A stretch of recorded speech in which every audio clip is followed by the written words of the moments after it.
Hello. Well, today we're going to continue with lesson 3.4, I mean. In this lesson, we're going to learn how to write and solve multi-step equations. It's a continuation of the lesson that we just saw. And what we're going to do is first, we need to find the equation that we're going to solve. That's why it means write and solve multi-step equations, right?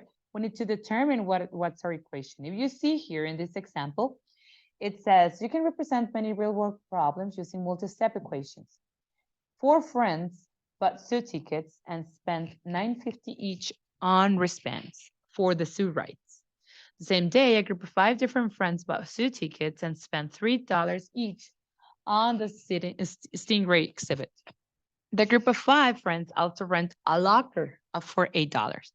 If both groups spent the same amount, how much did each person pay for the zoo ticket? We have in words this problem. It means that 4 times the cost of a ticket and $9.50 wristbands is the same as an $8 locker plus 5 times the cost of a ticket and 3 exhibits. We can put it with variables. The tickets, we don't know how much they cost, right? That's the thing they're asking for, the question.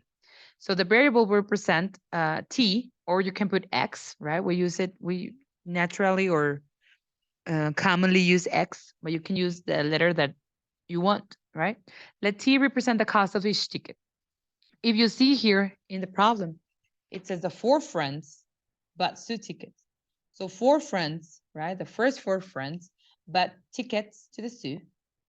And they also each of them spent $9.50 in the wristbands, right? For the zoo rides. That should be the same as the other group, right? The other group spent $8 in a locker room, right? And each of them, they were 5, right? Spent exactly the same amount in the tickets, and they also paid $3 each of them for the Stingray exhibit. Right? So this is the equation that we need to solve, right? This is the equation that we need to find in these problems. Okay, now we need to solve it. I'm going to give you another example. In this one, it says, Mrs. Hill is designing a rectangular vegetable garden for her backyard. Let me put a rectangle right here. Okay, I'll do it this way, it's easier. Okay, this is the rectangular patio that she's designing, right? The garden. The width of the garden is 11.5 feet shorter than twice its length. If the perimeter of the garden is 37 feet, what is the length of the garden? Write and solve the equation.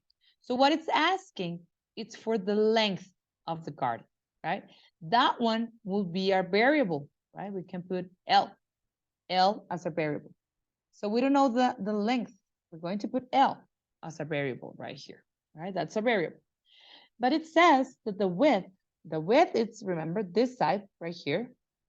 The width, it tells us how much it is, but it tells us with algebra.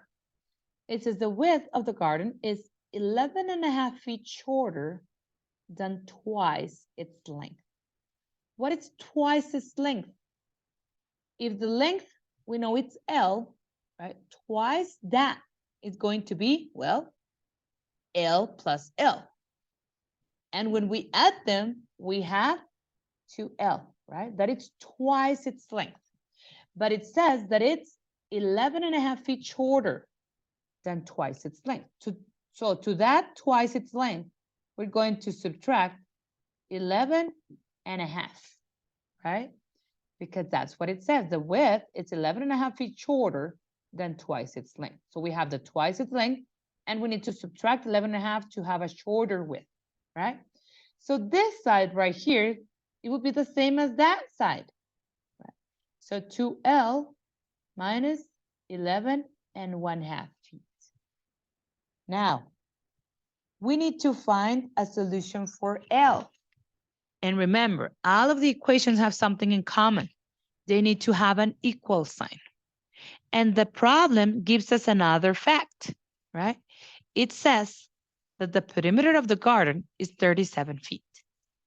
How do we get a perimeter of a figure? Remember, you need to add every single side, right, of the figure so we can get the perimeter. So we know the perimeter is 37. But we also know that the perimeter is this plus this plus this plus this, all of the sides. So what we have to do is we need to add all of those sides. So we can have something to put right here to put equal to the perimeter. So 2L minus 11.5 plus L plus 2L minus 11.5 plus L. Okay. Now, if you remember from the last lesson, if you don't remember, you can go back and see the lesson in the videos, right? We need to combine like terms. We can put together these L's right here. And we can also put together this to negative 11.5. Okay, let's do that. So 2L plus L is 3L, plus 2L is 5L, plus L is 6L.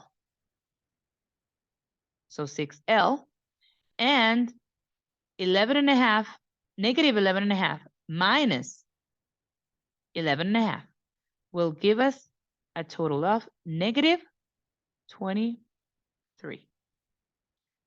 Okay. Why? 11 and 11 is 22, and 1/2 and 1/2 is 1, so that's 23, right? Why negative? Because both of them are negative, so it remains being negative. We add them, and it remains being negative. Now we can solve for L. We add 23 to both sides to get rid of this constant, and we have 60. It's equal to 6L. The last step is to divide by 6 both sides. So L is equal to 10. And it says, what is the length of the garden? So the length is 10 feet. That's our answer. Right? If you don't remember how to solve these equations, you can go back to the other video. All right? Very good. Let's do another example. One more. Actually, we have 2 more. Good. Just 1 second.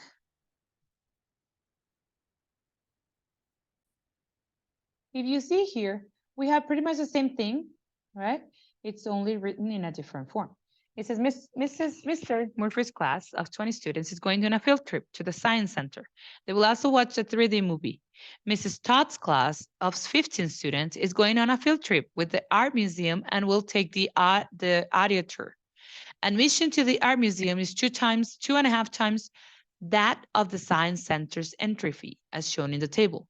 If the total cost is the same at both the Science Center and the Art Museum, what is the entry fee per student to the Science Center? Check your solution. So it's asking for the entry per student to the Science Center. So that will be our variable. That's what we don't know. That's why right here, they put the X on the entry for the Science Center. Now, let's see how many students went to the Science Center. So it's 20.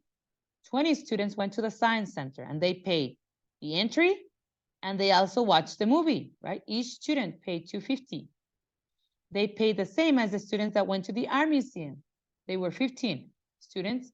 They paid the admission, it's right here, 2.5x. And they also paid $1 for the audio tour, right? This is a 2. It looks like a 1, but it's a 2. It's a 2.5. All right. So if you see, you have the equation right there. What you have to do is you only need to multiply and then combine like terms and solve for x. If you don't remember, please go back to the other video so you can watch it. All right? Very, very good. Let's do one more. One more example. In this one, we have an application. And it's an application for business, finances. In this one, it says, the table shows the hours worked by employees at the coffee shop last month. If each employee earns 15 per hour, and the total number of hours worked is represented by 7m plus 19, where m represents the number of hours made worked, what was the total payroll or amount paid to the employees. So remember, we need to find equations that have the equal sign. So it says right here that the total number of hours, it's 7M plus 19. Okay, that should be equal to all the hours that work every single employee. And we have that information right here. We have the information that of how many hours each employee worked. To find the total amount of hours, what will we have to do? Well, we will have to add all of those. So we will have to add 48 plus 2M plus 7 plus 3.5 times M minus 6 plus M. Okay, so remember, you need to solve for that first and then add. So we have a 48 plus 2M plus 7 plus 3.5M minus 21 plus M. Now put together what can be put together. Okay, we can put together the 48, the 7, and the negative 21. Right? We can also put together the 2M, the 3.5M, and the M that we have right there. So 48 plus 7 is 55. Okay? Now, to that, we need to subtract 21. So that will give us a total of 24, right? Now, the M's, 2M plus 3.5M is 5.5M plus M, 6.5M, right? So if you see here, this is the total number of hours, but also this are the total number of hours. So that's why we put the equal sign, because they're both the same, okay? Now, what we have to do, solve for M. Okay, you can solve for M by putting the M's together. Okay, I'm gonna do it right here. Remember, if you need extra help, you can see the other video. So we have 0.5 M plus 19 will be equal to 34. Now we subtract 19 from both sides. We have a 0.5 M. It's equal to 34 minus 19 will give us a total of 15. The last step is to divide. We divide both sides by 0.5, right? So M is going to be equal to 30. Now, we're not finished yet. We have the numbers hours may work, right? M, 30. But what it's asking is what is the total amount they have to pay to all of the employees? If all of the employees work 7M plus 19, what we have to do is, instead of this M right here, we're going to put what is the value of M, which is 30. So it'll be 7 times 30 plus 19, okay? To find the total number of hours. So 7 times 30 is 2,210 plus 19 will give us a total of hours of 229. This is the total number of hours. If each hour is $15, what we have to do is multiply that 229 times that 15 to get the amount they paid, right? So when we multiply it, will give us a total of $3,435. That's the amount they paid to all of the employees. All right, I hope it works. Please, if you need to see it one more time, do it, or as many times as you need. All right, thank you and have a great day.